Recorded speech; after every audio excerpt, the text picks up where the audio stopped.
Isang umaga sa opisina, inilapag ni Mang Ernesto, ang boss, ang maraming bungkus ng pera sa kanyang mesa. Tahimik siyang nagtago sa likod ng pinto para subukan ang katapatan ng kanyang mga empleyado. Unang pumasok si Liza, ang sekretarya. "Sir, andito na po ako," tawag niya. Pero walang sumasagot. Napansin niya ang pera sa mesa, mga bungkos ng tig-1,000.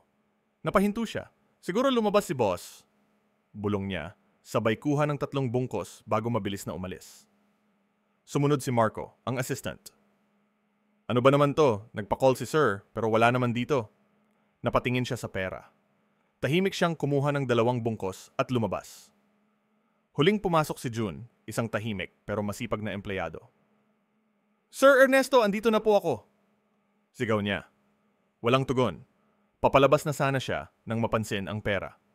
Kinuha niya ito lahat, pero hindi para itago. Lumapit siya sa guard at sabi, "Kuya, nakita mo ba si sir? Ibabalik ko ito. Baka mawala."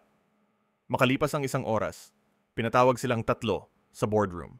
Tahimik ang lahat. "June," sabi ni Mang Ernesto, "salamat sa katapatan mo. Ikaw ang hanap kong empleyado." Tumingin siya kina Liza at Marco. "Ginawa ko ito bilang pagsubok at sa kasamaang palad, bumagsak kayo." Nagpaliwanag pa ang dalawa. "Hindi namin ninakaw, sir. Itatago lang namin." Ngunit umiling si Mang Ernesto. Ang tunay na tapat, hindi naghahanap ng dahilan. Agad siyang gumagawa ng tama. At doon, tinanggal niya ang dalawa sa trabaho. Aral. Sa tukso ng pera, doon mo makikita kung sino ang tunay na may dangal.